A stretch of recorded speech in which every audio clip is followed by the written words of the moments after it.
علی بھائی اگلا سوال ہے، ہم نے بچپن سے ایک واقعہ سن رکھا ہے کہ حضرت آدم علیہ السلام کے دو بیٹے تھے، قابیل علیہ السلام اور حابیل علیہ السلام۔ ان دونوں بیٹوں کا کسی بات پر اختلاف ہوا تو قابیل نے حابیل کا قتل کر دیا اور وہ انسانیت کی تاریخ میں پہلا قتل تھا۔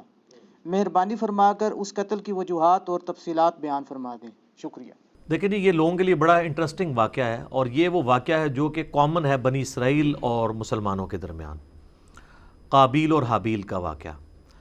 قابیل اور حابیل کا نام تو قرآن و سنت میں نہیں ملتا، ہمارے پرانے مفسرین نے استعمال کیا ہے۔ قرآن میں تو آیا کہ آدم کے دو بیٹے، اسی طریقے سے احادیث میں بھی بخاری مسلم میں ہی آیا کہ آدم کے دو بیٹے۔ البتہ اگر آپ موجودہ جو دور میں کتاب مقدس اٹھائیں، جس کے اندر تورات بھی ہے، انجیل بھی ہے، نیو ٹیسٹمنٹ بھی، اولڈ ٹیسٹمنٹ بھی، اور کئی انبیاء کے صاحب بھی ظاہر ٹیمپرڈ فارم کے اندر، تو اس میں جو پہلا چیپٹر ہے نا آپ کو اولڈ ٹیسٹمنٹ میں، جس کو یہود و نصارہ دونوں مانتے ہیں، پیدائش کا چیپٹر، تو اس میں آپ کو شروع میں یہ قابیل اور حابیل کا واقعہ مل جائے گا کہ حضرت آدم علیہ السلام کے دو بیٹے تھے، اور اس طریقے سے ایک بیٹے نے دوسرے کا قتل کر دیا۔ باقی جو اس کی ریزن بیان کی جاتی ہے وہ قتل کیوں ہوا، وہ ریزن تورات میں بھی اس طریقے سے نہیں ملتی جو پبلک کے اندر مشہور ہے۔ جو پبلک میں مشہور ہے اسرائیلی روایتوں کی وجہ سے، وہ میں آپ کو بتا دیتا ہوں۔ نہ وہ مسلمانوں کے ہاں کوئی روایت ملتی ہے، نہ تورات کے اندر ہے۔ ہو سکتا ہے اسرائیلی روایتیں ہوں، تورات میں بھی اس طریقے سے واقعہ نہیں آیا، جنرل واقعہ آیا ہے جو قرآن میں آیا ہے، اسی طریقے سے جنرل واقعہ۔ تورات میں ذرا زیادہ ڈیٹیل آئی ہے۔ مشہور یہی کیا ہوا انہوں نے کہ جی وہ حضرت آدم علیہ السلام کا ایک گھر، ان کے گھر جوڑا صبح کے وقت پیدا ہوتا تھا، لڑکی اور لڑکا، اور ایک شام کے وقت۔ تو جو صبح والا لڑکا ہوتا تھا اس کا نکاح شام والی لڑکی کے ساتھ کروایا جاتا تھا، اور شام والا جو لڑکا ہے اس کا نکاح صبح والی لڑکی کے ساتھ کروایا جاتا تھا، شروع میں جب انسانی نسل کو اللہ نے چلانا تھا۔ بعد میں تو محرم رشتے آ گئے۔ تو وہ کہتے ہیں کہ جی قابیل کے ساتھ جو لڑکی پیدا ہوئی تھی وہ خوبصورت تھی، اور جو حابیل کے ساتھ پیدا ہوئی تھی وہ اتنی خوبصورت نہیں تھی۔ تو جب رشتے کی باری آئی تو قابیل نے کہا نہیں، میں تو اس کے ساتھ ہی نکاح کروں گا، اور اللہ کے حکم کو توڑنے کی کوشش، یعنی اسرائیلی روایت میں آپ کو بیان کر رہا ہوں۔ اس کے اوپر پھر ان کے درمیان ٹھن گئی، اور اس کے بعد جو کچھ ہے نا وہ قرآن میں بھی ہے، تورات کے اندر بھی ہے، کہ دونوں نے اللہ کے حضور اپنی نظر پیش کی۔ یہ آپ کو پورا واقعہ جو ہے نا سورۃ المائدہ کے اندر آیت نمبر 27 سے لے کر 32 تک مل جائے گا، وہ آپ پڑھ لیجئے گا۔ سورۃ المائدہ آیت نمبر 27 سے لے کر 32 تک۔ تو تورات میں یہ ملتا ہے کہ جو قابیل تھے وہ کھیتی باڑی کرتے تھے زمین میں، اور حابیل جو ہے وہ بھیڑ بکریاں چڑھایا کرتے تھے۔ تو دونوں نے کہا ٹھیک ہے، ہم اللہ کے حضور قربانی پیش کریں گے، جس کی قربانی قبول ہو گئی نا اس کا موقف صحیح ہوگا۔ تو جو کسان تھا ظاہر ہے اس نے اپنی کھیتی پیش کرنی تھی، اس نے وہ اللہ کے سامنے پیش کی، اور حابیل جو تھا اس نے جو بھیڑ بکریاں یا کوئی مینڈا جو پالا تھا وہ دے دیا۔ اور کہتے ہیں جی وہی مینڈا تھا جو اللہ نے اٹھا کے رکھ لیا، اور بعد میں حضرت ابراہیم علیہ السلام کے لیے وہ جو حضرت اسحاق کے لیے نازل ہوا بقول ان کے، اور ہمارے نزدیک حضرت اسماعیل کے لیے وہی مینڈا اتارا گیا تھا۔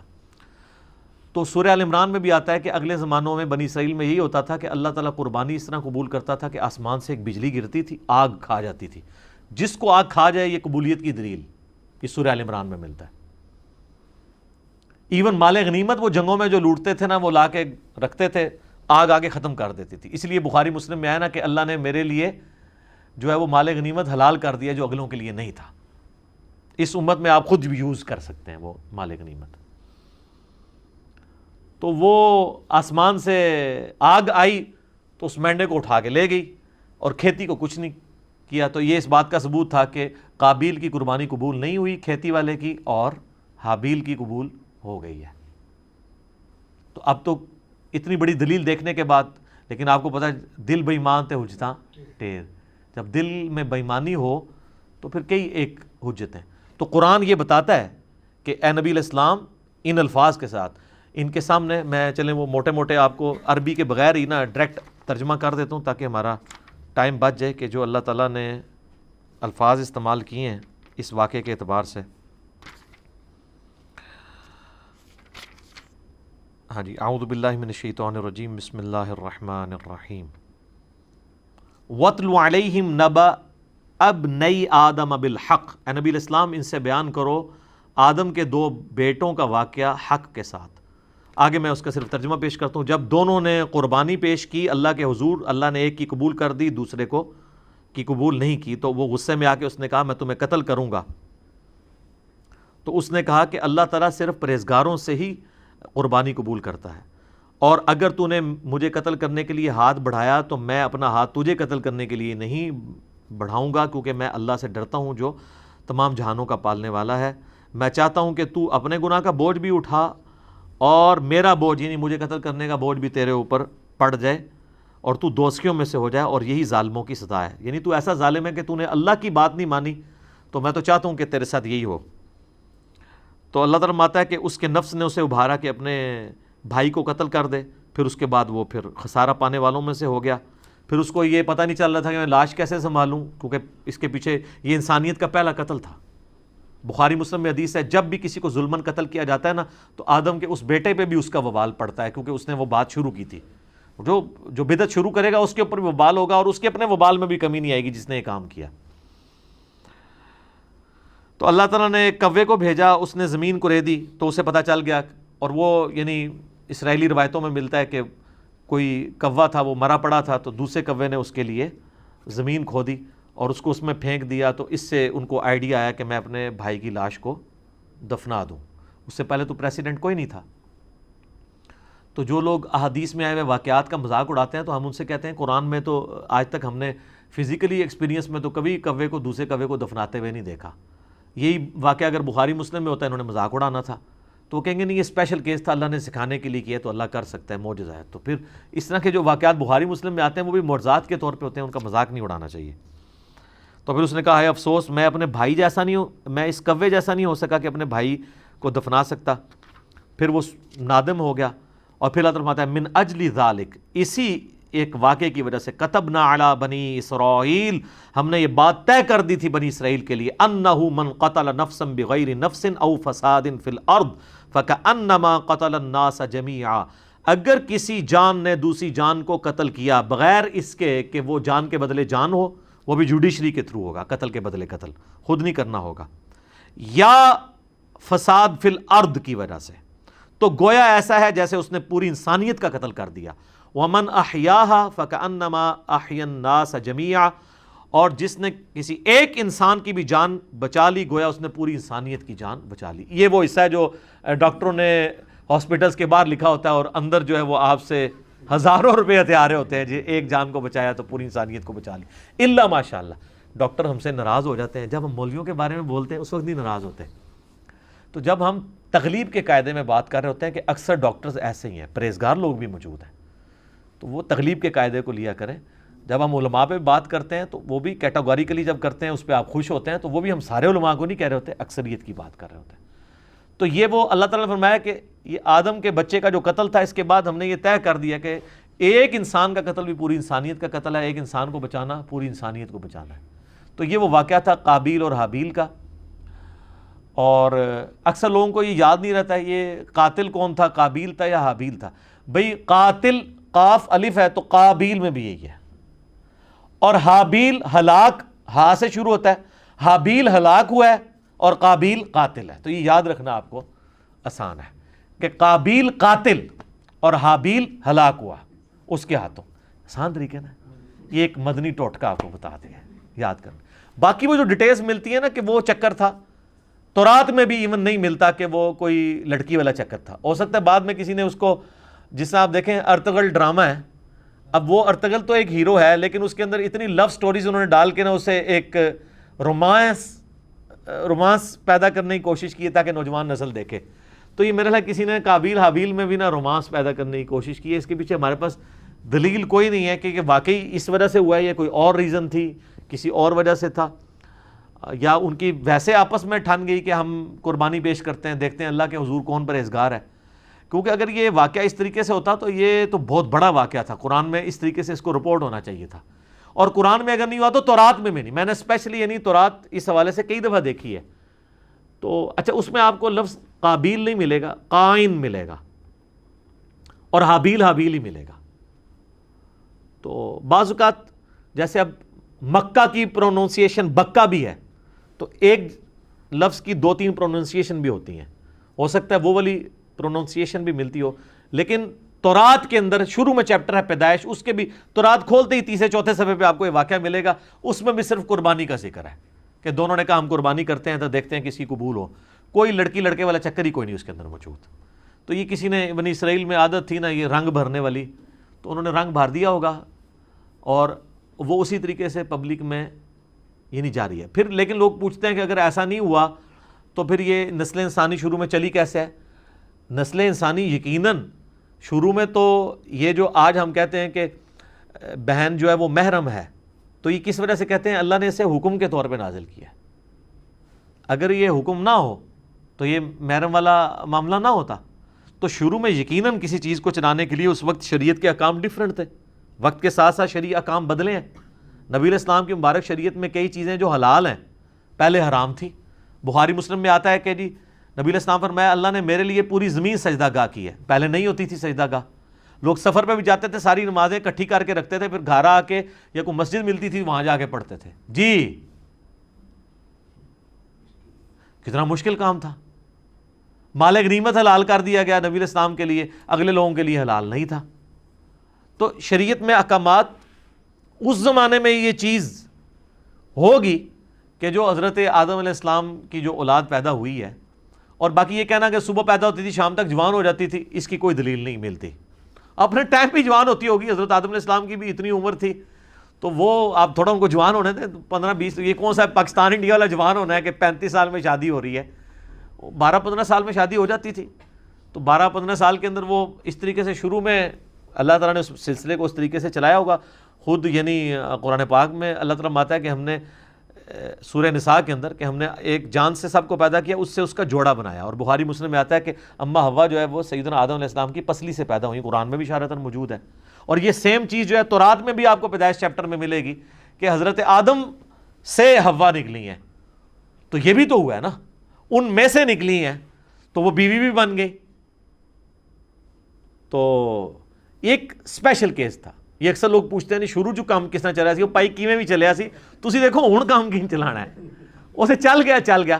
تو ظاہر ہے شروع میں اسی طریقے سے عورتوں کو آپشن نظر نہیں آتا کہ چلا ہوگا. تو باقی وہ یہ کہ صبح ہوتی تھی شام کو تک جوان ہو جاتی تھی, پھر کراس کروایا جاتا تھا, اس کی کوئی دلیل نہیں ملتی. ہاں اسرائیلی روایتیں یہ کہتی ہیں, اور ایون ابن کثیر نے بھی, ابن جریر طبری نے بھی, ہمارے اہل سنت کے جو بڑے ائمہ ہیں انہوں نے بھی یہ نقل کیا کہ, لیکن ساتھ انہوں نے بھی کہا کہ یہ ہماری اسیسمنٹ ہے, ہم اس کو وثوق سے نہیں کہہ سکتے کیونکہ نبی علیہ السلام نے اس کی ڈیٹیلز بیان نہیں کی ہے, یہ کیسے ہوا ہوگا. بہر الٹیمیٹلی یہ ایک بندے نے دوسرے کا قتل کر دیا, اس کے اگینسٹ اللہ نے یہ قانون نازل کر دیا کہ ایک انسان کا قتل پوری انسانیت کا قتل ہے, ایک مسلمان نہیں انسان, اور ایک انسان کی جان بچانا پوری انسانیت کی جان بچانا ہے. اصل میں یہ ہے میسج آدم کے 2 بچوں کے قتل میں, جو میسج ہے وہ یہ ہے کہ قتل نہ حق اللہ کو ناپسند ہے. بخاری اور مسلم دونوں میں حدیث ہے قیامت والے دن سب سے پہلے قتل کے مقدمے کا فیصلہ ہوگا. ابو داؤد ترمذی میں حدیث ہے نبی علیہ السلام نے فرمایا قیامت والے دن مقتول اپنے قاتل کو پیشانی کے بالوں سے گھسیٹتا ہوا اس حال میں کہ اس کی رگوں سے خون بہ رہا ہوگا, اللہ کے عرش کے پاس پہنچ جائے گا اور کہے گا اے اللہ مجھے انصاف دلا, اس نے مجھے دنیا میں قتل کیوں کیا تھا.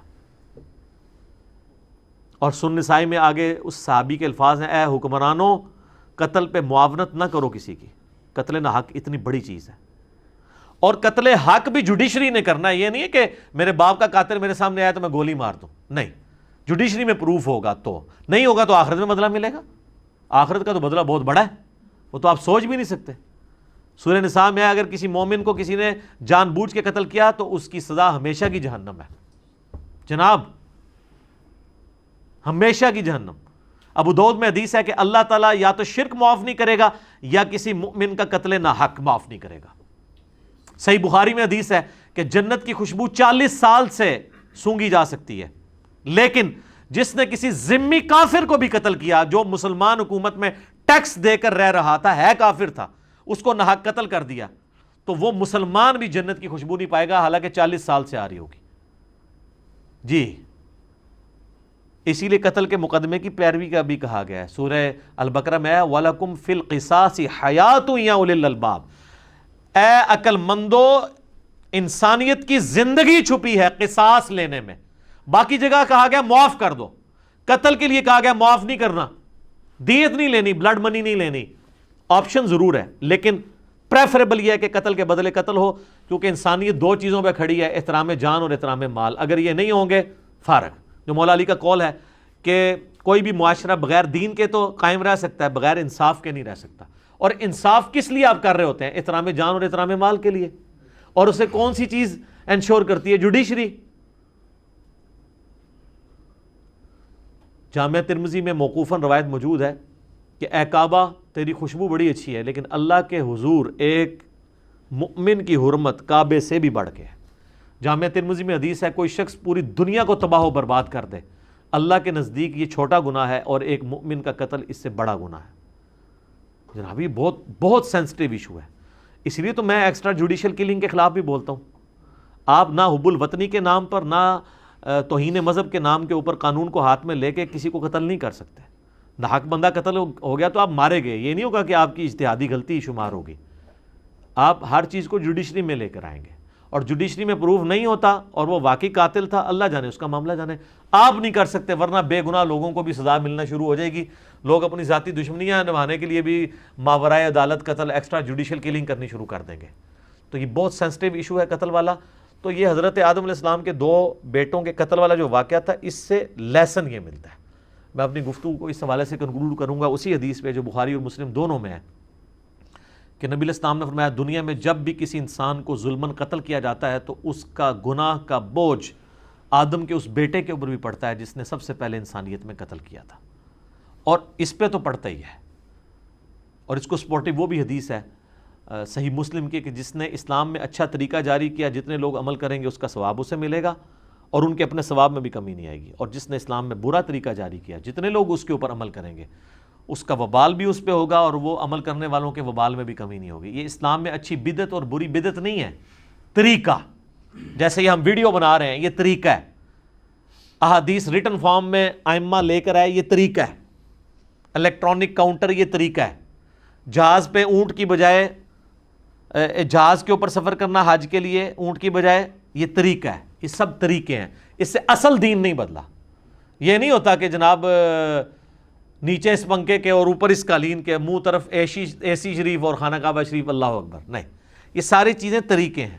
دین وہی ہے، نمازیں وہی ہیں، طریقہ کار وہی ہے.